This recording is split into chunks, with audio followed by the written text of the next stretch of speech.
Hi everyone, this is Evo Haining coming to you from Realitycraft.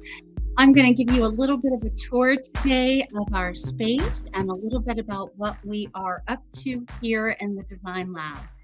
Now, this is like many places around the world, a live work art gallery. And so we are going to have guests pop in, including live and virtual guests, and some special surprises, including a heater that just arrived. Thank you for the heater, appreciate that. So I'm coming to you today from Oakland, California, and I'm going to give you a little bit of a tour here of our space in Oakland. Now, this is not the usual broadcast we had planned to do today for the Cosmic Teahouse. There's a cool costume and a bunch of other stuff that we're going to save for another time. But I wanted to give you a sense of what we're up to and a little bit about what's been going on here at Realitycraft. So your questions are welcome. I know that some of you are going to be watching live, but many of you are going to catch this later. So feel free to put your comments and questions in the box. I'm going to give you a brief tour and tell you a little bit about what's going on here, along with a sense of why. So just to give you a very quick rundown, some of you know me, and I know that we've got a lot of new people here as well as the old ones. So hi, for those of you I haven't met before. Again, my name is Evo Haining. I am coming to you today from a place called Realitycraft. Now, usually I wouldn't be handheld, and we do have a whole streaming setup back behind me, but I don't have that set up here for you today because we don't have the green screen nor the other aspects set up in this particular screen. What I wanted to do was just give you a really quick backstage look at what we're up to here. So this is Realitycraft. Realitycraft is a design lab in Oakland, California. So if you've ever been to San Francisco Bay Area, you'll know the bridge, the Bay Bridge that goes between San Francisco and Oakland. We are right at the edge of the bridge. So we're at a very special location that has been sung about, and you might have heard about it in songs. There's an old Creedence Clearwater Revival song about this exact corner. And it goes down on the corner, out in the street, and this is where they were all. So this is a little bit of the corner as it exists today here in Oakland, California, and you can see that we do have street parking here at the design lab. So this space is a mix of creative design lab for concept work. It is a space for your ideas to thrive, including AI art, generative art, physical works of all types, and that includes sculpture and painting. But then also,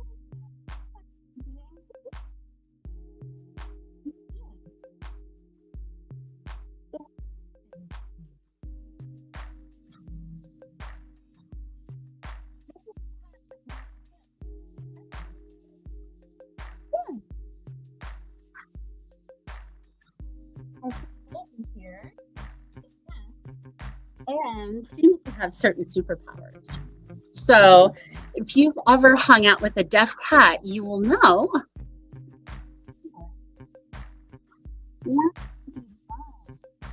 once loved. So this little sweetheart right here walked in when I moved in from the garden as a feral. And as a deaf cat, I was surprised to find that they have very unique communication styles. Now, this cat obviously startles when I'm not in front of it to alert it because it doesn't hear me. But this cat also doesn't hear things that would frighten other cats. So I've been able to communicate with it in a way that's really astonishing. So I have found, for example, that by learning to be an insight and communicate with beings in their own language, that you can have a wide variety of communication experiences. So welcome. This is Realitycraft. I'm going to continue giving you a bit of a tour here. And like I said, usually I won't be doing streams on a handheld laptop as we're doing today. I understand this camera and frame rate are not going to be ideal for the stream. And I apologize for where we're at today. um, in general, what you see behind me as the gallery wall right there, that wall is open to AI artists. So if you are a creator or an artist who does work in any type of generative art space and you want to be an exhibitor here, now is a good time to reach out. I have been in touch with a small number of really great artists, but I really want to invite some of you who maybe haven't had a chance to share your work yet or want to show it in new ways to come and give it a look. So if you're creating art, if you found that your art, despite being made in Stable Diffusion or Midjourney or DALL-E, is not getting picked up by traditional art markets, I would love to see it. And I'm going to show you just a little bit of the kinds of work that I do really quick so that you can get a sense of who I am and what I do. I've been in creative production work now for almost 20 years. But sometimes the work I do doesn't look like traditional media work. So I've been in metaverse media production now since 2005. And some of the works I'm going to show you here are the works that I've been doing over the last year. So I began playing with what were early stage AI and generative art tools maybe 15 years ago, back in the day. And yes, back in the day, they were very different than what they are now. And we were different, right? Our communication styles were different. So these tools have obviously changed quite a bit from the time when I started writing fiction around AI back in 2005. So some of the works you're going to see here are works done recently in Midjourney or in Stable Diffusion especially, but these are based on ideas that I began writing about 20 years ago. So as you can see, some of these things look extremely lifelike.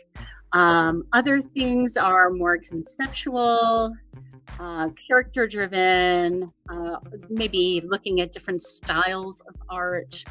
And as you can hear from my lovely kitty friend, I have even been doing some exploration into cat art. So I'm going to show you a little bit. I promise, I will show the cats because you are so excited to show the cats, aren't you? So I'm going to give you a little bit of while I've been here putting these pieces of this cat here and run the keyboard on the screen. So that's what happens some days when you're trying to be a streamer, the cat takes over. So these are some of the cats that I generated recently as part of a series. This is Stable Diffusion and this is Midjourney. And I wanted you to be able to see Stable Diffusion and really compare Stable Diffusion, this sort of very bright pop art style. And then I'm going to show you some of the Midjourney works. And these were very similar prompts, but with very different outcomes. And so what we're starting to see, and I'm just going to bring up for you here. I want you to get a good sample. And I still have this cat here rubbing up against me. So I want to let you know that your comments are welcome for the cat of the house because Goldie, who I believe uses they, them pronouns, has been eager to talk to all of you. So these are some of the works that came out of the last generation of art. This was probably 2 to 3 weeks ago, working on the prompt craft workshop. So when you're thinking about these kinds of concept design projects in your own life, you might be curious about how to create a prompt, how to get exactly what you're looking for in using these types of art forms. So if that's something that is interesting to you, I will be giving a workshop shortly, both on prompt craft and AI generative art tools, but also on Realitycraft and working through the entire world building process. So I want you to feel welcome to come over for those workshops if that's interesting to you. We do have space for workshops, and I'm going to show you around a little bit so you can get a better sense of that. But I'm also going to give you a sense of a few things I'm working on here in the shop. So this book came out of let's see, September. This was a September experiment. So some of you may be familiar with the concept of the Magratheans. And the Magratheans came originally from Douglas Adams' book, The Hitchhiker's Guide to the Galaxy. So I began thinking about being a space for the new Magratheans to design together. How do you go about designing new worlds from scratch? And so I put myself in their shoes. I started interviewing them and asking, Magratheans, how do you create worlds? How do you go through the process? And so this is a book about the Magrathian world builders, and it tells their stories, and it is the first in a series. And what I did pretty recently was I sent this book to Snapfish. So I generated the art in September over the course of about 24 to 48 hours. Refined it, got it ready for print, and sent it off to the printer and got the hardcover back in 2 weeks. So if you're trying to figure out how to do this level of production where you want to be able to create, for example, a book out of your artwork, that is certainly something that I can help you with. And we can talk through every step of that process. So feel free to hit me up if you need help with any of those things. Now, I'm not going to give you a full tour of the living space as well as the workspace, but I will give you a sense of how it all fits together. So as you can see, there are lots of sort of unique antiques and things.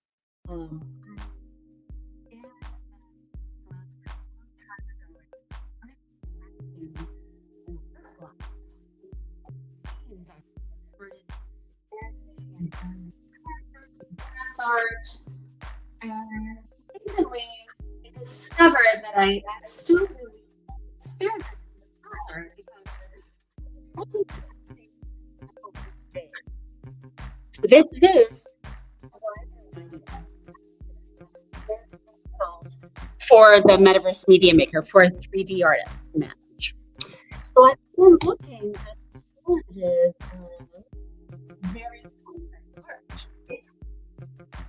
So these are Avon glasses. These, I'm going to show you the box so you can get a sense. I've got 12 of them here. They call it the 1876 Cape Cod Collection Footed Glass Set. Now there are both footed glasses and mugs here, right? Two different styles. You can see they're very dark cranberry glass.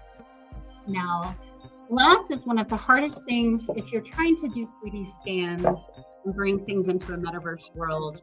Glass is a really great thing to test because it's extremely hard to get right. And if you're trying to do things like either fine art or represent something that is in a retail establishment, you may be struggling with the realism about certain types of art. Now this is hand blown. And there are quite a few hand-blown glass pieces here. You can see right there where punty would have been, right there, the puntiole there. So in blown glass, it's a different quality. Each piece is slightly different. Now, if you're looking at something like this, right? This style of glass is known as carnival glass. And this particular pattern is a pretty beautiful collectible piece. You can see it's actually amethyst colored glass, gold style iridescent finish. And if I try and scan this object, it's extremely difficult to scan. What happens is I go for a scanning process, I end up with tons of loss, and I don't have a reasonable way to really help the the graphic really pick up all of that. So what's happening is glass is fluid. It doesn't scan like a solid object. It changes in light. And so that makes glass a really unique type of art if you're trying to think about the ways in which our lives are transmit and how we communicate across these devices. Because if you think about technology, technology is glass. Technology is almost always including some sort of glass silicate in the experience, whether you're touching it on your mobile phone or your tablet, or even on my laptop here where I can touch the screen, or I might be communicating with other types of optical systems. So glass is a big part of how we communicate. In some ways, the future of AI art in the metaverse involves learning how to communicate through these types of media and figuring out how to get more beauty, more resolution, more quality, more detail. So I'm going to show you some very unusual antique art glass, and I want you to understand what we're talking about in terms of complexity. Now, this is honestly not going to be the best webcam. I will give you higher quality photos to look at this piece and others later. Some of these pieces I have started to put up for sale, but what I am doing is scanning the object so that there is a 3D model of it. And then, in some cases, also projecting and making art on top of it. And I'm going to show you a little bit of what that looks like. Feeds on Instagram and elsewhere where I took glass from my altar and projection mapped on top of it. So if you haven't seen those videos, I'm going to encourage you to check those out, and I'll try to get some soon. So whether you're trying to think about the fluidity and the plasticity of what you're creating, or you're trying to do something just sort of tricky and hard, and you're trying to think about, well, where do I go? How do I make that work? I want you to consider this space to be a front door for you. So the metaverse doesn't really have much in the way of front doors. It has portals and platforms and lots of sign-ins and wallets and things like that. But you now have a front door, and I want you to feel welcome here anytime. So whether it's for tea and treats, and I'm going to give you no shortage of tea when you show up. So this is for you when you arrive. I'm a baker, so there will always be treats. Noms. And I want to take your questions, and I know that we have a few people watching in different places, but questions are going to be hard to come by. So I'm going to do my best to do a little bit of a quick FAQ, and then I'm going to come back on a little later on for some projection mapping. So the original format for tonight was to include some time for tour and open house and doing a little bit of a soft launch together, followed by some time in vision space, which I'm going to do on the second half of this stream coming up.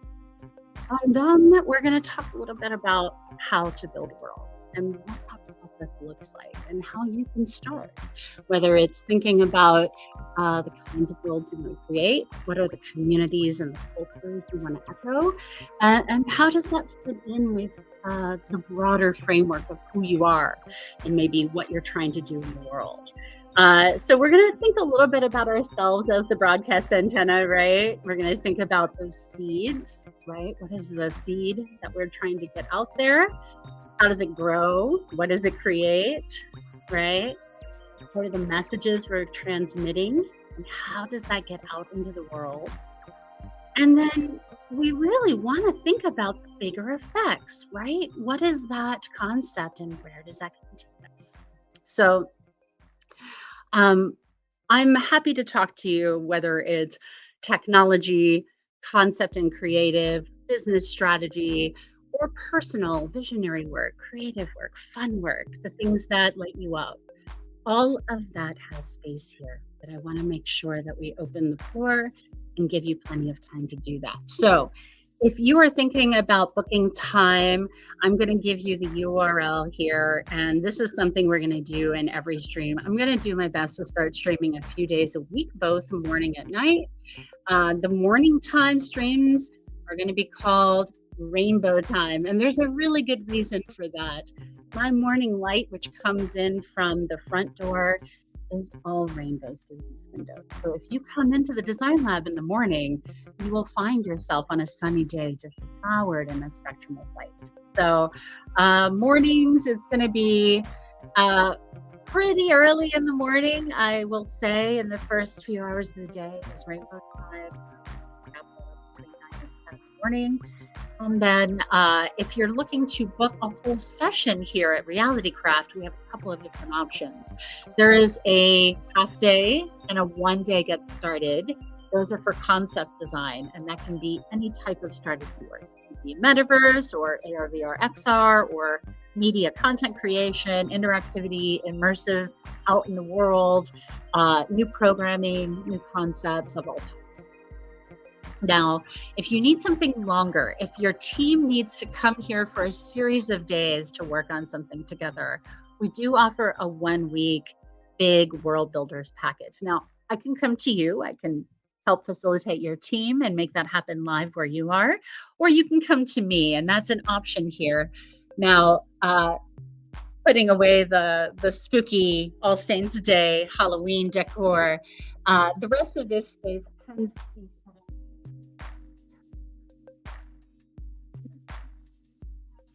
for 16.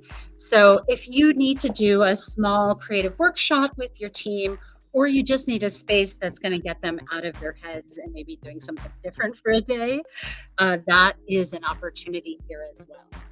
So workshops, training, consulting, and then those antiques. And those antiques are going to be all over the place. I apologize that I haven't been a great helper when it comes to making sure everybody knows where all of those sites are. So I'm going to do my best to put that in the description here, and as well on eBay. So you can find eBay, Etsy, Poshmark, and my own objects for sale. Now that includes a mix of publications, but also includes some fun vintage and antique items. So I am going to give you a sneak peek at one more thing while we have each other here, because it's pretty cool for people who are video nerds and people who might like this sort of thing.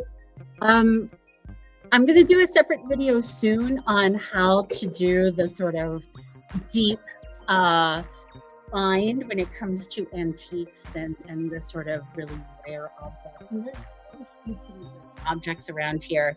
I'm going to show you a few.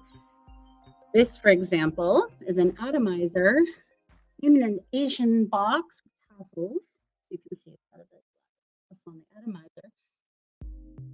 Oh.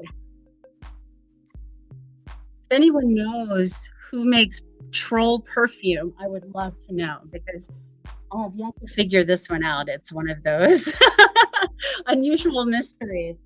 Now, there's a couple of art pieces that I have definitely not been able to identify. But one piece that is identifiable and just is neat, if you're a media nerd, or maybe you're a student or even into optics or film. I'm going to turn this on. So this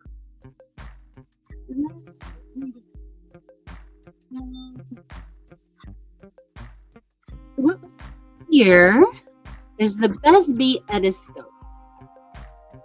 Now I'm going to turn the lights up and see what we're looking at. But this is the very first film editing setup. So back in the 1930s, right? So back when film was just starting to be a big deal, there were relatively few ways to splice and view and edit. So there came to be a new career for the splicer editor. And this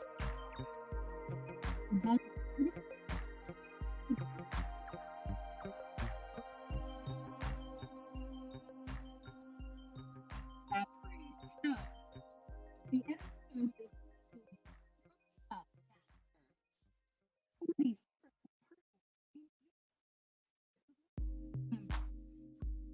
can see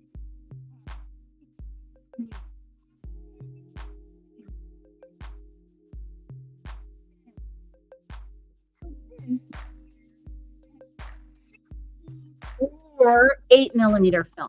Now, I know most of you probably aren't making 16 or 8mm today, but if you are and you're looking for the Etoscope, let me know.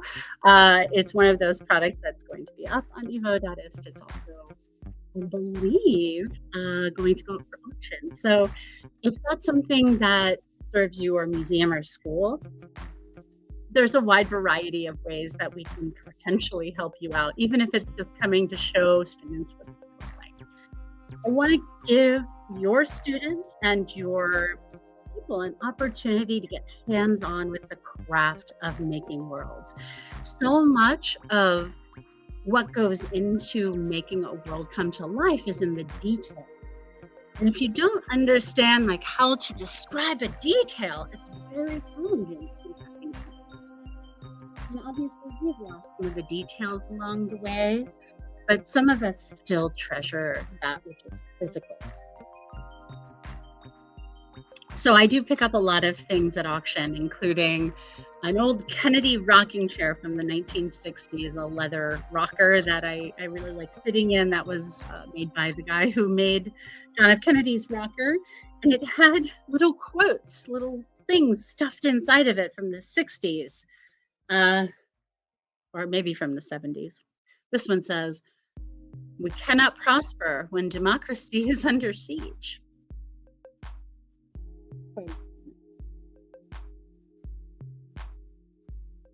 At its best, democracy can create the kind of stability that lasts. So I have no idea who owned that Kennedy rocker before I did, but I thought it was pretty fascinating that those were the two quotes that were inside of it. And I keep that on my altar with this, which is the One Ring from Lord of the Rings. This One Ring was given to me by someone who was in the film, and it's their cast ring. So if you're the person who gave me this and you would like it back, you can always come and find me. It's fascinating how those details come into the world, you know? And then those of us who are the storytellers end up holding one ring, sharing it. You never know where it's going to come from. So when I'm building an altar, whether it's for someone I love or for a memorial, I look for those details. And this is one of those beautiful details that came to me recently through an auction. And I personally love this style of art glass. This is really just a slumped piece of stained glass that has extra dichroic glass on top, and it's fused in a kiln. Now, these kinds of pieces are just each one is a slightly different thing. It's not super manufactured. It's very organic. And I have quite a few of these kinds of pieces that are more hand blown or organic, or are just a little less commonly found. This is another one.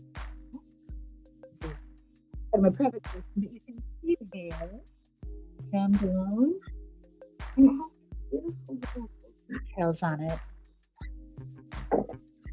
I am keeping that one close to heart on the altar because I have a lot to be thankful for and a lot of people to love on and remember this holiday. So this is All Saints Day, and I thank you for being here with me as a part of the Cosmic Teahouse experience here at Realitycraft. I'm going to be cutting this stream pretty shortly, but you are welcome to join me here anytime. Realitycraft is based in Oakland, California, right across the bridge from San Francisco.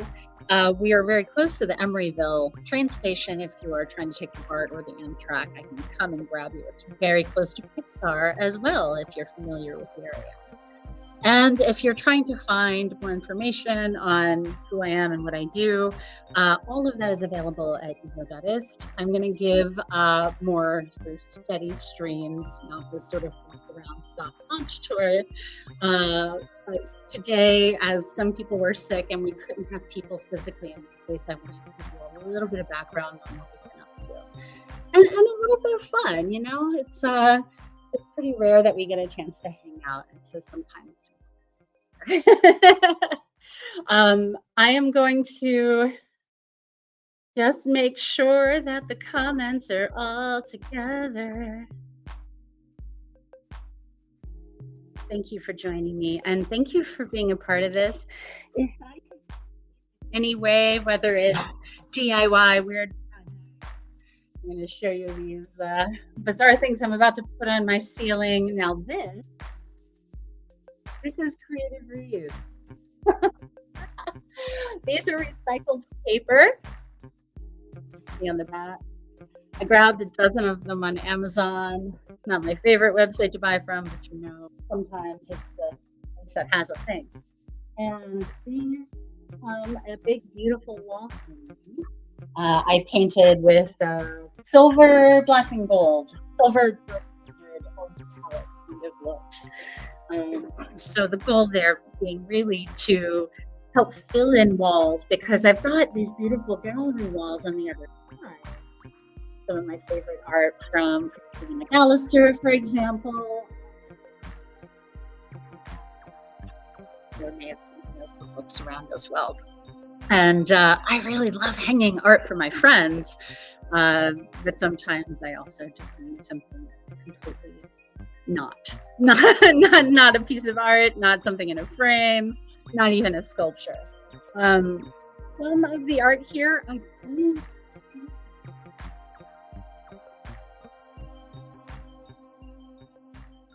I have some idea who may have sculpted it, but we're not sure. So we'll see if we can identify who that is. And thank you for joining us from Goldie and from all of us here at Realitycraft.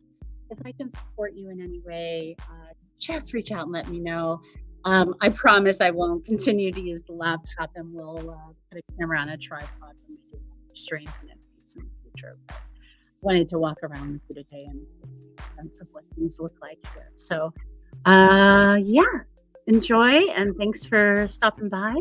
I'll see you soon, and feel free to drop a note in the comments, especially if I can support you in any way with your creative endeavors. If you're working on concepts, or if you just need help with prompt craft and AI art, go ahead and reach out. The workshops don't have to be your only place. You can always reach out and just give me a call if you need to. So thanks from everyone here, and have a great day.